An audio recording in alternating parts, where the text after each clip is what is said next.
Hi mga kajobang, Sir Dance DIY. Ang ating i-DIY ngayon ay yung pagkakabit ng dashcam sa sasakyan. So madali lang naman siya kung susundin ng step by step.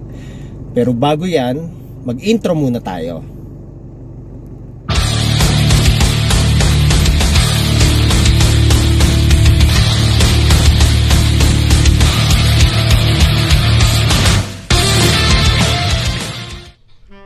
Flex ko lang ang aking ikakabit na dashcam. Ito yung QCY 3 cameras. 3 cameras siya kasi pwede siya sa front, back, at siyempre sa loob ng sasakyan. Bago natin ikabit, siyempre check-in natin kung kumpleto ang mga na-deliver sa atin. So una, yung camera niya. Pangalawa, yung mga wires.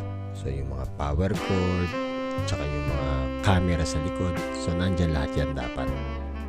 Sa panahon ngayon, importante nang mag-invest ng mga ganitong accessories sa sasakyan. Kagaya ng case ko, 2 beses akong nahuli sa Manila ng beating the red light. Kahit sa aking pananaw ay hindi naman. Wala akong dashcam, kaya wala akong laban. Kaya ngayon, bumili na ako para laging protektado. Yung pinakakabitan niya, ito. May plastic. So alisin muna yung plastic para dumikit siya sa windshield. So ayan, dito ko kinabit. Ayan, dito. So tingnan natin kung sagabal siya dito sa visor. Hindi naman. So okay lang na ibababa yung visor. So tingin ko mas okay dito. Step, ito namang power cord, 12 volts. So ikakabit ko siya dito sa sindihan ng lighter, pinaka lighter niya. So tingnan natin . So ito yung sinasabi ko sa inyo, yung lighter. Nabilang ko rin to sa Lazada nung parang sa temperature to . Hugutin ko na. So yun. So dito ko siya kakabit. So dito sa camera, ito yung pinaka kabitan niya ng power. So kabit na natin itong dulo ng ating cord. So ayan, nakakabit na siya. So tetestingin ko muna. So tetestingin natin kung gumagana. So ayan, saksak natin. Oop, ayun. Umilaw na siya. Ayun. So nakikita nyo, bukas na yung camera niya. So papagapangin natin itong wire para hindi siya nakalutang. Sige. Next step, baklasin natin itong goma sa pinto. So ito, dahan-dahan. Dito kasi natin idadaan yung wire.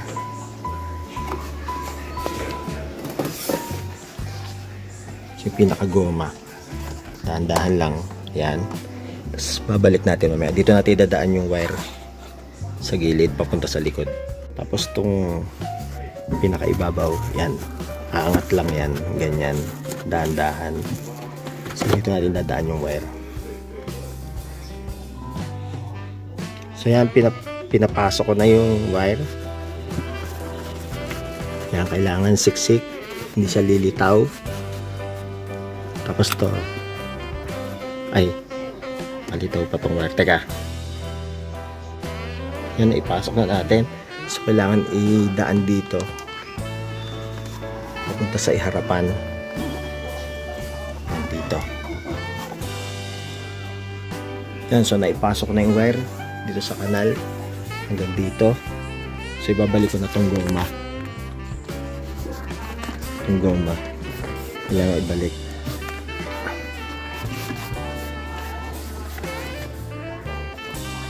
Yan. Medyo masikip pa dito, nakalitaw pa yung wire, so hihigitin natin.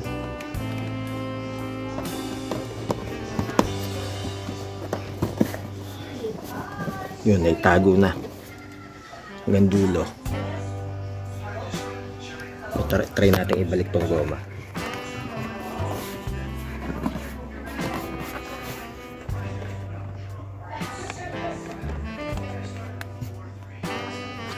Yun. So naipasok na natin yung wire hanggang dito sa passenger side. So may sobra siyang wire. So itutupin natin yan, tapos isa-safety natin sa ilalim nito para hindi magagalaw kahit nagpalinis ng aircon, hindi sasabit. So yan, naipasok natin yung wire, malinis na siya sa gilid.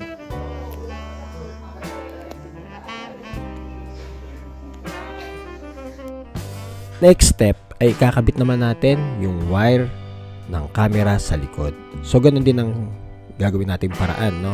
Pagkakabit, kakabit natin dito sa ibabaw. So susungkitin lang natin. Madali namang iangat yung pinaka frame niya. Medyo mahaba-habang wire to, no? At mahaba-habang baklasan kasi itong babaklasin nating padadaaning wire hanggang plate number to yung kanyang camera sa likod.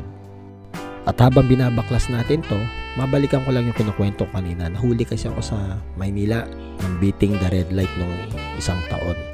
Kahit hindi naman talaga red light, nung ako lumiko, ako tinuluyang hulihin ng isang traffic enforcer.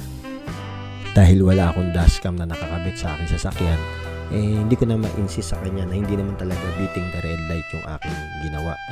So nagtalo kami hanggang sa wala rin akong nagawa, no? At tinuluyan niya akong tikitan. Kaya ayun, abala, tinubos ko yung lisensya ko. So hindi nakapasok na trabaho. Kaya nga importante na may dashcam talaga kung ikaw ay bibiyahe. So mabalik tayo dito. Nandito na ako ngayon sa likurang bahagi ng ating sasakyan. So ayan yung wire na ilatag na natin. At papunta na tayo ngayon sa may likuran bahagi at dudukutin natin sa may trunk. Itong sa camera nga pala sa likod, bali kinalas ko muna yung dugtungan, no, para mailusot natin sa trunk yung pinaka wire. So kasi kung di mo kakalasin, medyo malaki yung camera na nasa likurang bahagi. So ayan, nandito na ako ngayon sa may trunk at dudukutin na natin yung sinuksok natin doon sa may silya kanina. Ang tip ko nga pala dyan, sa pinakadulo ng wire, lagyan nyo ng electrical tape para hindi maputol o mahimulmul yung mga wire na nakalabas. Next step, hihilahin na natin yung pinaka wire papunta sa likuran, no? So dahan-dahan, hilahin ng dahan-dahan lang kasi baka mamaya maputol o mabanat maigi. So ayan, no, unti-unti lang, napakahaba talaga niyan dahil from harapan papunta yung connection na yan sa camera natin na ilalagay sa plate number. So ayan, malapit na, dahan-dahan lang. Importante kasi na mabanat natin ng tama, walang labis, walang kulang yung pagkakalatag natin ng wire para hindi siya nabubuhol o kaya naman kulang sa likod. So dapat banat na banat, no? And ngayon, ibabalik na natin yung rubber na ating tinanggal. So dapat lapat na lapat din. Kasi pag hindi lapat ang rubber, pag umulan, baka pumasok ang tubig ulan sa loob ng sasakyan. Kaya yan, medyo pinupukpok natin. After natin mailapat ang wire, sinisipat ko naman tong pinaka panel ng plate number. Parang tingin ko pwede siyang iangat o dito tayo magbubutas, no? Yun, tama. Merong screw. So luluwagan lang natin yan para pag binutas natin ng barena, dyan natin ilulusot ang wire. Konting ingat lang at saka paplanuhing maigi dahil dito rin nakakabit yung mga ilaw ng plate number. So ayan, dito tayo magbubutas para nang sa gayon may cover pa rin at hindi siya tatagusan ng tubig. Ayan, at medyo pinag-aaralan ko talaga kung saan dadalo yung wire para hindi tayo magkamali dahil pag nagkamali very limited lang yung wire kung ating puputulin. So ayan, ayan na si Boy Barena. Isang tip nga pala, kung magbabarena kayo, lagi kayong may protection sa mata, lalo na tong sa ating sasakyan, no? Hard na metal to, may mga tumatalsik-talsik na maliliit na piraso ng ating nabarena. So medyo matigas din siya, kaya tiyagaan lang. And isang butas lang po ang ating gagawin para lang mailusot yung wire ng camera. Ayan, sa pinakaloob yung butas, so nandyan yung panel nakaangat, kaya hindi rin yan mababasa or hindi papasok ang tubig sa loob kung matilamsikan man ng tubig. Kasi nga, yung panel ang nakakover dyan. So dyan po tayo nagbutas, so nakikita nyo. So ayan, pinapasok na natin yung pinaka-wire at dahan-dahan, maya-maya lang mailalatag na natin yan. Ayan, at sa pagkakatansya ko, saktong-sakto lang yung haba ng wire na ating nagagamit. At ngayon, pagdudugtungin na natin, ito yung sinasabi ko kaninang inalis ko muna para mailusot ko sa trunk yung pinaka-wire ng camera. So, ayan. After nating maikabit, ilalatag naman natin ng maayos. So, ililinya natin sa pamamagitan ng paggamit ng strap o ng wire strap na tinatawag natin. Importante rin kasi na nakalatag ng maayos at hindi siya masasagi o sasabit-sabit, lalo na kung meron tayong ikinakarga sa likod ng ating trunk. So ayan, no, dahan-dahan lang at talagang dapat nakasalansan ng maayos ang mga wire. Kagaya niyan, yan, pinokus ko na. After nun, tinitingnan ko naman kung saan nakapaling ang ating camera. So yan, parang gusto ko dyan. Pero this time, ayokong magbarena. Gagamit tayo ng 3M adhesive tape. Yung 3M adhesive tape, ayan, dinikitan ko yung ibabaw ng ating camera. So sa aking tansya naman, napakatibay nito dahil subok ko na to. Kung kayo nanood ng aking vlog noon, yung mga emblem, kagaya niyang 1.3E, yan Toyota, tsaka tong Vios, yan dinikit ko lang nung ako nagpa-car paint, no? Ako na mismo. Panoorin nyo nga pala yung video kong yan, nandyan sa may link sa comment section. Ang last step ay ikakabit natin yung red wire ng camera dito sa ating reverse light, no? Yung sinipat ko, medyo alanganin, no? Parang sasabit-sabit tong red wire natin. Kaya ang ginawa ko, dito ko na lang siya tinap sa may ilalim ng trunk. Hinanap ko yung positive. So yan, kinabit ko at nilagyan ko ng tape. So madali lang yan. Para pag aatras, makikita natin yung likuran. Mag-automatic siya dun sa camera. A few moments later. Yan, gumagana na yung ating dashcam. So, function na siya. Yan. So, kita ko na yung nare-record na yung camera sa labas. Yan, hindi na tayo iisahan ng mga traffic enforcer. Nagbe-beating the red light daw ako. What? Bro, what are you talking about, man? Hindi, joke lang. Tapos, nakikita na rin yung, nare-record na rin tong sa loob kung sino yung mga sinasakay ko. What? Kaya mga ka-jobang, magana na siya. Try naman natin ngayon yung likurang camera. So ito siya, no?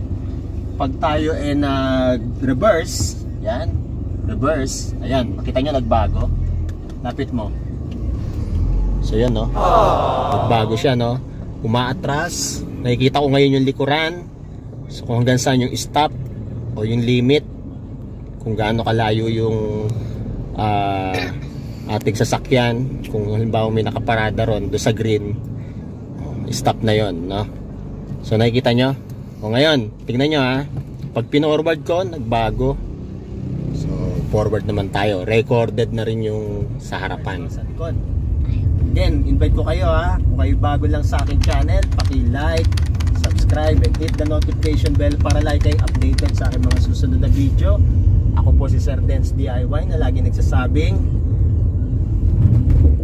ingat po tayo sa daan. Bye-bye! Mabush! Paalam sa inyong lahat.